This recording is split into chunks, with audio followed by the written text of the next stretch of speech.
琴日咧有個善信啦，佢聲都震埋咁樣，話好感謝我啊，幫佢訂製咗條靈寶，因為咧佢係做行船嘅一個職業嘅。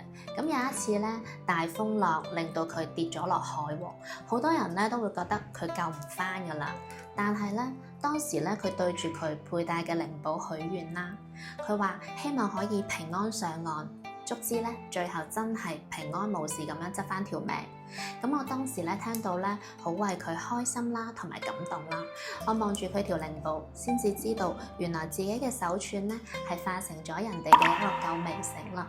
亦都有好多人咧請咗，都話內心平靜，同埋咧會感受到能量。所以咧，我會盡力去推動佢。亦都好希望大家咧係可以有一條屬於自己嘅獨一無二嘅靈寶。咁靈寶咧係有兩個用法嘅，左手啦係接收能量嘅，右手咧就係散發能量嘅。右手咧，當你覺得好黑嘅時候咧，咁你就戴喺右手，由你最中意嗰一粒珠當係第一粒開始摸。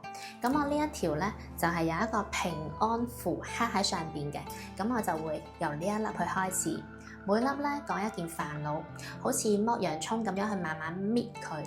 逆時針咧去轉翻去第一粒嘅時候就停低啦，然後就講出靈寶扶命，安慰身形咧，做3次或者7次，咁就係將你嘅煩惱散咗出去噶啦。如果咧你係想吸收能量嘅話咧，你就將手串放喺你嘅左手，又係由一粒開始講你嘅信息願望，就唔好話貪心喎，一次講好多個願望，每一次咧只係講一個願望。咁第7次嗰陣咧，你就會摸到嗰粒珠咧，會微微發熱啦。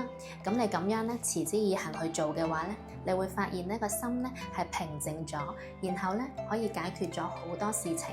咁你嘅專屬靈寶咧係可以跟住你一世嘅，解開你唔好嘅氣場同埋意念。